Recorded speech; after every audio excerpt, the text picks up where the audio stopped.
Olá, gente. Eu sou a Ana Paula, eu sou diabética tipo 1 desde 2014.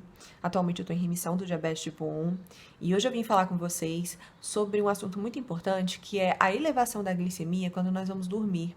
É muito comum a gente acordar com a glicemia mais elevada do que quando foi dormir, mesmo sem ter comido nada, e muitas vezes a gente não sabe o porquê que isso aconteceu, porque em geral os médicos não explicam pra gente o que pode acontecer, e a verdade é que tem vários fatores que podem afetar a nossa glicemia que não seja a alimentação. Então é até comum isso acontecer, principalmente se você for insulino dependente, mas também ocorre em pacientes que não tomam insulina. Então eu resolvi falar sobre esses 3 motivos que podem fazer sua glicemia acordar mais elevada, que o Dr. Burns tem o Papa do diabetes, o médico que eu vivo falando aqui, ele lista no livro dele, então eu vim trazer aqui para vocês para ajudá-los também a entender esse processo. O primeiro deles é a gliconeogênese. O nosso corpo produz glicose, o nosso corpo é capaz de produzir glicose. Mesmo se você não comer nada com açúcar, nada com carboidrato, o seu corpo ele vai ser capaz de produzir glicose.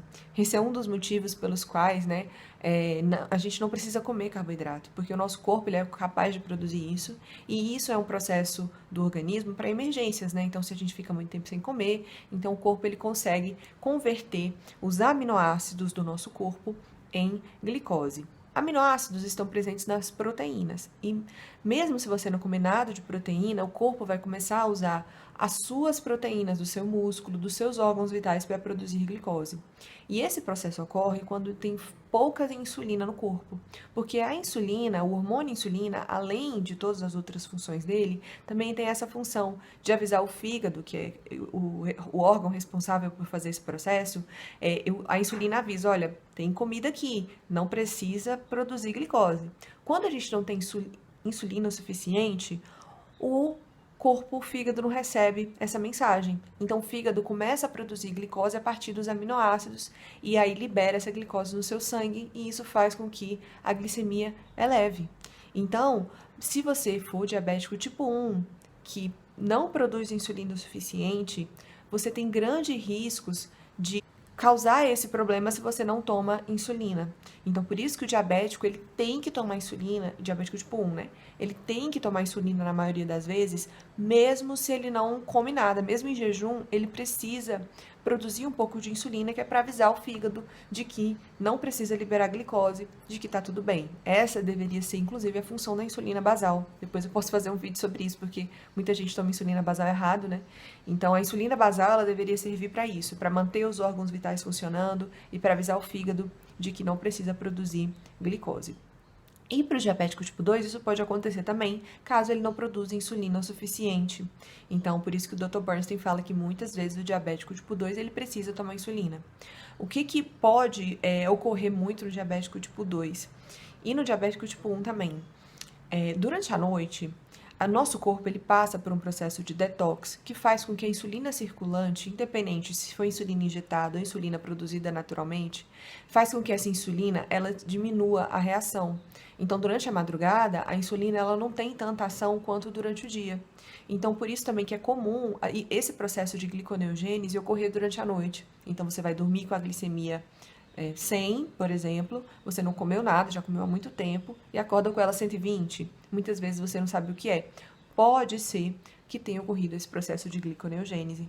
E é por isso também que o Dr. Burns indica, né, a aplicação da insulina basal à noite. Ele indica que a insulina basal seja dividida em duas, para que evite também esse processo de gliconeogênese, mas também isso aí. Depois eu vou fazer um vídeo só sobre insulina basal, segundo o protocolo Bernstein, que é um pouco diferente dos protocolos comuns. Então, o processo de gliconeogênese é um processo que também pode ocorrer por resistência à insulina, porque se você tem muita resistência à insulina, a sua insulina não vai entrar na célula, não vai agir da forma correta. Então, o Dr. Bernstein fala, né, que pessoas obesas é muito importante que ela perca peso para diminuir a resistência à insulina e consiga, então, evitar esse processo de gliconeogênese. A atividade física também é muito importante para diminuir a resistência à insulina, então também é indicado.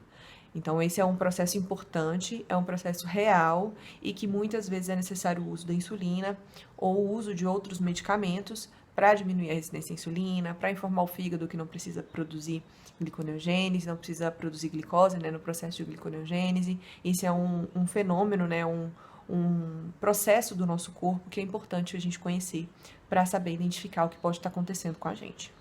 E esse processo que ocorre durante a noite do detox, né, que acontece, que eu comentei, é o que causa, o que possivelmente causa também o fenômeno do alvorecer. O fenômeno do alvorecer ainda não é muito conhecido, mas é esse processo que faz com que a nossa glicemia, na hora de levantar, ela aumente.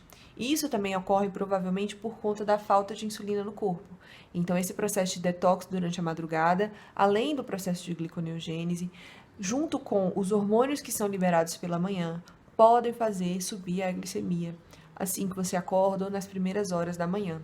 É por isso que o Dr. Bernstein fala muito sobre como normalizar a insulina no sangue de forma individualizada. A gente tem que saber esses horários, né, de que a glicemia leva. Então, tem gente que eleva assim que acorda. Eu costumo ter o fenômeno do alvorecer, né? Logo quando eu acordo, minha glicemia levanta. Então, muitas vezes eu tinha que tomar insulina antes de sair da cama. Antes de pisar no chão, eu já tomava insulina, porque eu sabia que ia levar. Eu não estou precisando fazer isso agora, porque meu corpo parece estar produzindo insulina, mas isso é um processo muito comum que muitos diabéticos têm que fazer. Então, também ocorre por conta desse processo de detox, por conta dessa diminuição da insulina durante a noite, ou pela falta de insulina se você não toma insulina, ou não está tomando nenhum medicamento, ou está com resistência à insulina. E aí esse processo ocorre também. Pode ser a gliconeogênese, pode ser causado pelos hormônios de manhã, que fazem a glicemia elevar, né, liberar essa gliconeogênese. Então, são fatores que a gente também precisa ficar atento. E aí ele fala uma coisa muito interessante no livro, e diz que alguns estudos demonstram que a glicemia costuma elevar depois de mais de 8 horas de sono. Então, por isso que ele fala que é importante você conhecer o seu corpo. Se o seu corpo costuma elevar a glicemia quando você dorme mais de 8 horas, e aí você então pode criar ferramentas, pode criar formas de ou tomar insulina enquanto está dormindo, ou acordar mais cedo, para evitar esse tipo de coisa.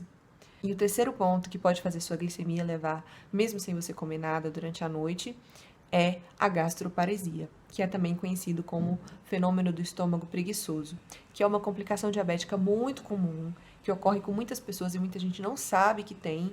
Inclusive, eu já fiz uma live só para falar sobre gastroparesia aqui, depois eu vou deixar aqui na descrição do vídeo para vocês assistirem. É muito comum alguns diabéticos terem isso, e isso causa uma complicação no controle glicêmico, e muita gente às vezes não consegue controlar a glicemia, não sabe por que é a gastroparesia. E a mesma coisa, a gastroparesia também pode gerar essa elevação de glicemia de manhã. Por quê? Porque a gastroparesia, ela ocorre quando os nervos que controlam os músculos do estômago e do intestino, eles ficam afetados pelos níveis elevados de glicose no sangue. É uma forma de neuropatia. Então, por causa disso, a digestão vai ser bem mais lenta.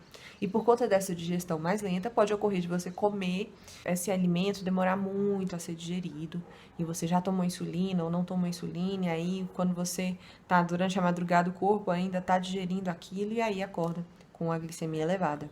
Então, a gastroparesia também pode causar isso, e é muito importante que vocês façam exames todos os anos, os exames lá em relação aos nervos, né, procurar um médico para ver se não tem algum grau de neuropatia. O Dr. Bernstein fala que é muito comum as pessoas não saberem que tem algum grau de gastroparesia, e isso muda muito o regime, principalmente para quem toma insulina. E sim, é uma complicação que pode ser revertida com a glicose normal no sangue. Se a pessoa consegue ter uma glicose igual ao de um não diabético, ela pode reverter essa complicação. É isso que o Dr. Bernstein fala, é isso que ele ensina lá no livro. Então, gente, esses são alguns fatores. Eu espero que eu tenha ajudado vocês. Eu vejo muita gente que acorda com a glicemia elevada, fica em dúvida, não sabe o que acontece. Claro que também pode ser a gordura que você comeu, a proteína que você comeu, mas isso pode ser papo para outro momento. Agora eu queria falar só sobre esses fatores que não tem muita relação com a alimentação, que tem relação mais com a própria biologia do corpo, o que acontece com o seu corpo, e que muita gente às vezes não sabe. Então espero que eu tenha ajudado. Não se esqueça de se inscrever no canal, de deixar um joinha, comentar. Me segue lá no Instagram, tô sempre lá respondendo perguntas de vocês. E deixem aqui algum tema que vocês queiram que eu falo, que eu tô gravando vídeo sempre aqui para vocês, tá bom? Um beijo e até a próxima.